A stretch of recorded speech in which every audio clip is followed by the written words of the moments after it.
সালে ছাত্র সমাজের যৌক্তিক আন্দোলনের প্রেক্ষিতে প্রত্যেকটা বিশ্ববিদ্যালয় ক্যাম্পাসে ছাত্র সমাজের গণ আন্দোলনের প্রেক্ষিতে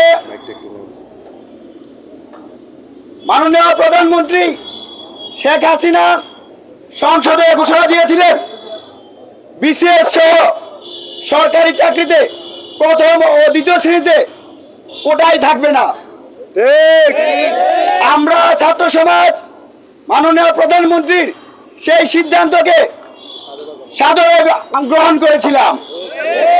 আমরা মনে করেছি প্রধানমন্ত্রী একটি যুগান্তকারী সিদ্ধান্ত দিয়েছে, কিন্তু অত্যন্ত লজ্জাজনক আমরা দেখতে পেয়েছি গত মাসে হাইকোর্ট থেকে প্রধানমন্ত্রী দেওয়া সিদ্ধান্তকে স্থগিত করে দিয়েছে। এই সিদ্ধান্ত ছাত্র সমাজের সাথে প্রতারণার শামিল। আমরা স্পষ্ট করে বলতে চাই, ছাত্র সমাজ মেধার ভিত্তিতে চাকরি পেতে চায়, ছাত্র সমাজ চাকরিতে সমান অধিকার পেতে চায়।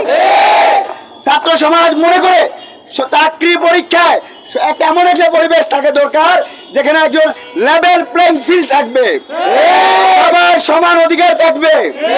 বন্ধুগণ, আমাদেরকে বলা হচ্ছে আমরা নাকি মুক্তিযুদ্ধের বিরুদ্ধে।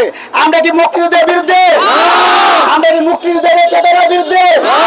আমরা কি মুক্তিযুদ্ধের পক্ষে সম্মান জানাই?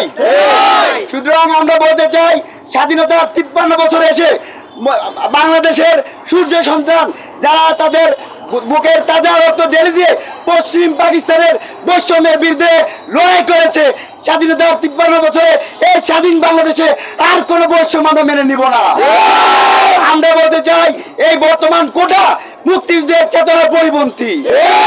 সংবিধান বলেছে সাম্য, মানবিক মর্যাদা এবং সামাজিক সুবিধা নিশ্চিত করবে, কিন্তু এই অভিশপ্ত কোটা সেই সংবিধানের বিরুদ্ধে।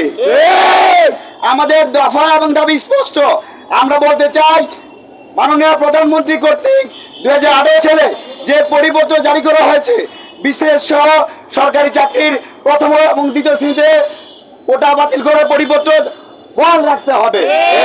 দ্বিতীয়ত হচ্ছে শুধু প্রথম এবং দ্বিতীয় শ্রেণীতেই নয়, সরকারি চাকরির তৃতীয় ও চতুর্থ শ্রেণীতে অযৌক্তিক কোটা বাতিল করতে হবে। আমরা মনে করি বর্তমান সময় শুধুমাত্র কেবলমাত্র বিশেষ চাহিদা সম্পূর্ণ মানুষ অর্থাৎ প্রতিবন্ধী ছাড়া আর কেউ কোনো সুবিধা পেতে পারে না। সুতরাং যৌক্তিক পর্যায়ে আমাদের বিশেষ সুবিধা বঞ্চিত মানুষ যারা আছে, আমাদের বন্ধুগণ ভাই, তাদের জন্য 1% 2% কোটা রেখে যেতে পারে। আমরা বলতে চাই যে এই যে 1% 2% বা যৌক্তিক পর্যায়ে যাদের কোটা দেওয়া হবে, তা শুধুমাত্র একবারই সেই কোটা ব্যবহার করতে পারবে, একাধিকবার কোটা ব্যবহার করতে পারবে না। আমরা বলতে চাই, যদি কোটায় পদ শূন্য থাকে, সেই শূন্য পদগুলোতে মেধার ভিত্তিতে নিয়োগ দিতে হবে। একই সাথে আমরা বলতে চাই, ছাত্র সমাজের প্রতিনিধি হিসাবে, সচেতন নাগরিক হিসেবে, শিক্ষার্থী হিসেবে একটি বাসযোগ্য নিরাপদ বাংলাদেশ তৈরি করার লক্ষ্যে আমরা দুর্নীতিমুক্ত মেধাবী আমলাতন্ত্র নিয়োগের জন্য আমরা প্রস্তাব দেখছি। সুতরাং আমাদের 4 দফা দাবি স্পষ্ট। এর ব্যত্যয় ঘটলে ছাত্র সমাজ 2018 সালে যেভাবে প্রত্যেকটা জায়গায় দুর্বার আন্দোলন করেছে, আমরা আবারও প্রত্যেকটা বিশ্ববিদ্যালয় কলেজ ক্যাম্পাসে দুর্বার আন্দোলন করে তুলব।